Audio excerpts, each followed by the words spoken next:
I'm psychologist Dr. Bryan Violet, and today's snapshot we'll be looking at highlights from my conversation with the Greek freak Dimitrios. He is my longtime friend, best man in my wedding, and all-around great guy. Today we'll be talking about comic books and what your favorite superhero says about you psychologically. This is the Catholic Center Show.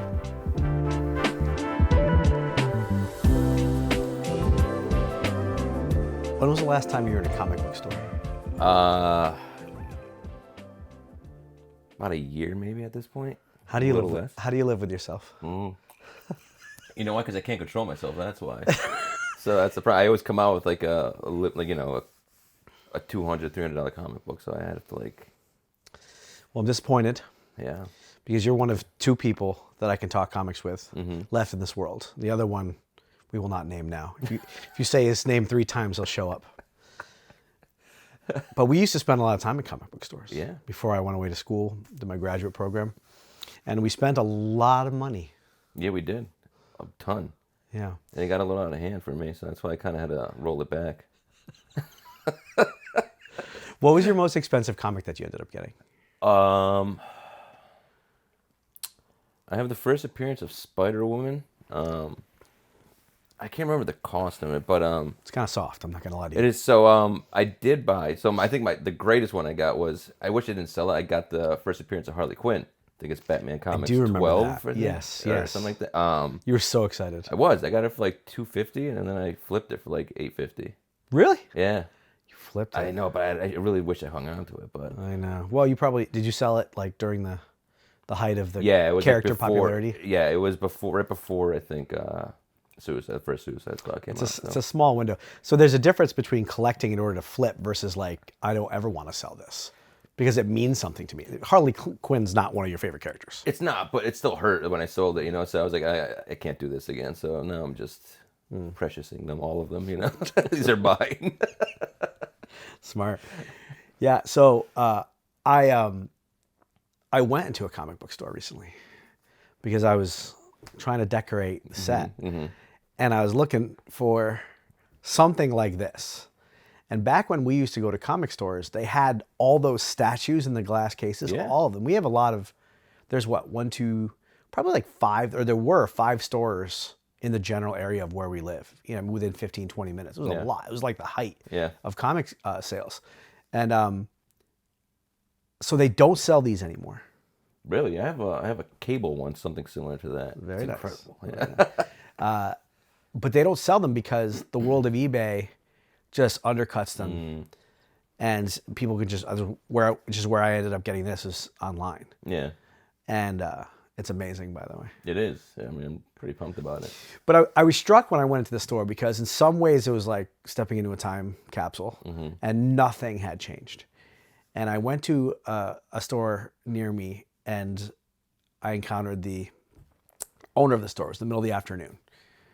And typically, the employees or owners of these stores look down on you.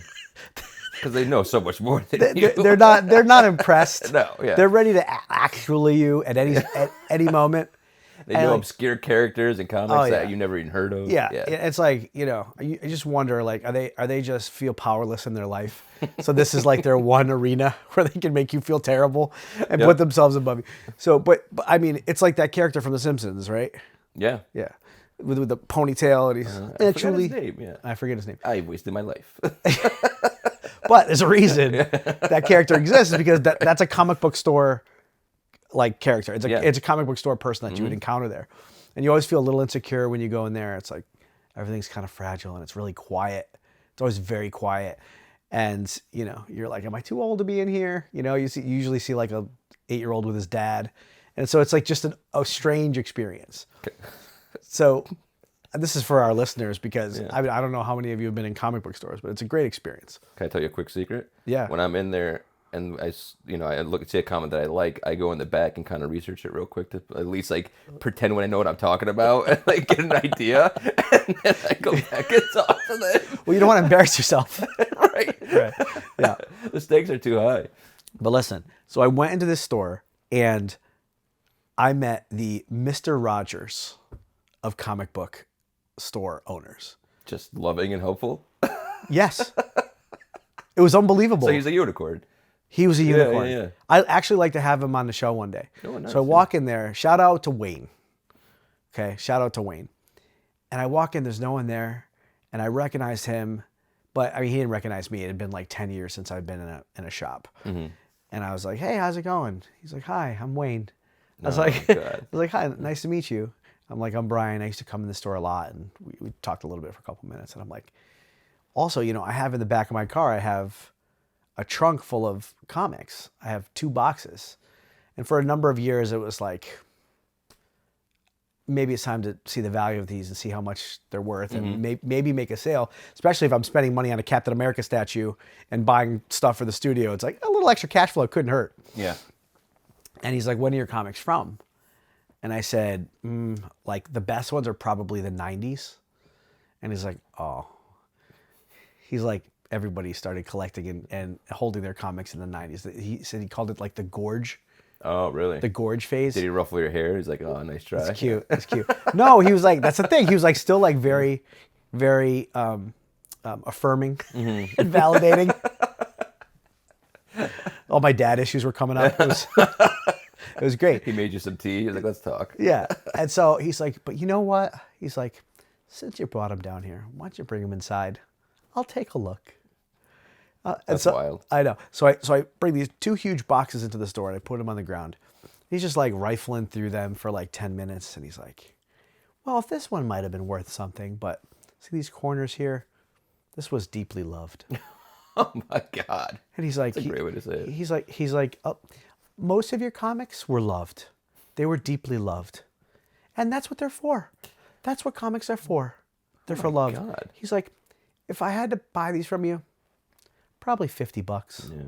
My childhood is worth $50. Yeah. So $50. He's like, honestly, you're better off giving them to a kid who will love them too. Ah, that's great. That's so great. It was so great. And then so I was like, so I put his feet to the fire a little bit. I'm like, so do you still read? A lot of times they'll say no. I don't read the comics anymore because I mean, for this guy's probably owned the store for 40 years. You get a whole new slew of comics every week. He's like, yeah, of course I do. Oh man. I'm like, what do you read? I expected him to be like some character I'd never heard of, like some derivative of a Spawn Image comic. Yeah. Or something. He's like, I read the heroes. I read the Avengers, Spider-Man, like all the mainstream stuff. I'm like, wow, I'm surprised to hear that. And he's like, well, the world is such a dark place. And the beautiful thing about comic books is that the good guys always win in the end. So I like the characters that everyone loves. Is this like Stan Lee's cousin? I was like, who is this guy? Wait, is this the Eye Opener? No, this is Heroes and Hitters. Okay, it was Wayne from Heroes and Hitters, and I was so struck by this. I was like, I gotta have this guy in the show. How do you not get a disillusioned in the world of comic books? And then it also gets like, I mean, there's cause for anger and fury for a purist when you have the MCU and even the DCU, and you have like the cinematic universes and the movies. Yeah, that didn't happen in the comics. Yeah. But no, nothing.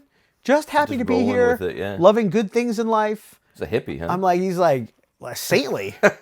I was so impressed, and I'm like, I need to, like, if I'm ever gonna spend like $300 a week on comic books again, I'm gonna go to his store. Yeah, absolutely. Yeah. You always had an interesting taste in heroes. Like one of your favorite heroes is Cable, who I bet most people don't even know. Maybe they know him now from Deadpool. From movie. Deadpool. Yeah. It was Josh Brolin played him. Yes, Josh Brolin. Yeah. But he didn't have a huge role, did he? He was significant, and he wasn't quite like the comic book. There it is. He wasn't quite like the comic book. No, but I loved it. I loved his his interpretation of it, or like at least the the movie's interpretation of it. So tell us about the true Cable and why he's your favorite. So Cable is the son of Scott Summers and I believe Jean Grey, actually. I think, and in the future. No, but in a different universe. Well, I mean, he's not part of getting into the universe is like he's not part of the main universe. He came from a different universe. Why don't you tell me about him? No, I learned this. I learned this not that long ago because that always interested me. I'm like, is that Cyclops, Scott Summers' son? He's not directly his son. It's Really? like Okay. in another universe. No, it's not Jean Grey. Scott Summers in another universe married I forget who it is. someone Not Jean else. Grey. Yeah, I forget who. And Yeah. I'm incredibly rusty, but I just know he is. yeah, I know he's incredibly like powerful, but he uses a lot of his power to control I think it's called a technovirus that's like taken over his body, his arm. Right. So he's using all his telepathy, I think it is, that just to keep that in Yes. check. Yes. So he really can't use his telepathy to do much else because he's inhibiting this virus that wants to take him right. over. He fights basically with futuristic guns and stuff. Yeah, but he's right. a little edgy like Wolverine in his he personality. he just kind of His voice. He's got a gravelly voice. He's got a gravelly voice. Which I've imagined because I can't hear it in the comics. Yeah, he doesn't have many scruples. I feel like he's just like, I'm going to get the job done. That's it. So now tell me how this is a reflection of you. Jesus. I also have a virus that I'm keeping in check. No, I don't know. I just thought he was. What would you identify with? Because like the basic premise that I'm operating from is that people's interest in heroes or comics always is a projection of something that they can identify with themselves, a part of themselves. Yeah. That's why we like certain characters and not others. Yeah. And Cable is an interesting one, and he's from another time.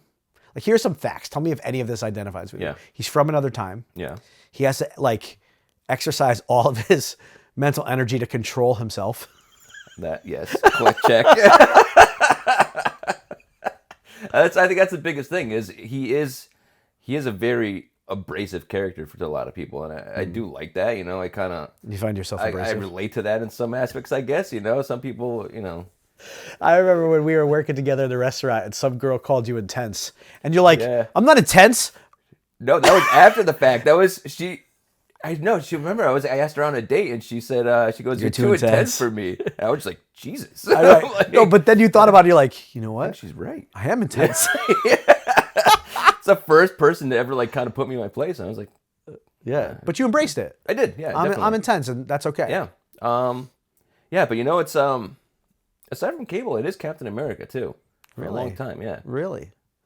I mean, you would think it'd be like Mr. Grease, but it's not. It's Captain America. Why Cap? Because he's not always the strongest in the room or in the fight, but he's the smartest. He knows how to utilize his allies and how to take advantage of his enemies. He's always knows where he belongs in the fight or in the situation. Yes. And I love that about him. He's a tactician. He is, yeah. Yeah, and he's not prideful about his lack of power relative to the other superheroes. He's just thinking strategically, how can we get the job done and how can I organize this? Yeah, because he was military captain. Yeah, and he was like a polio-ridden kid, so he came from humble beginnings where he just it's a gift, and he's just, he's not gonna ever let it get to his head.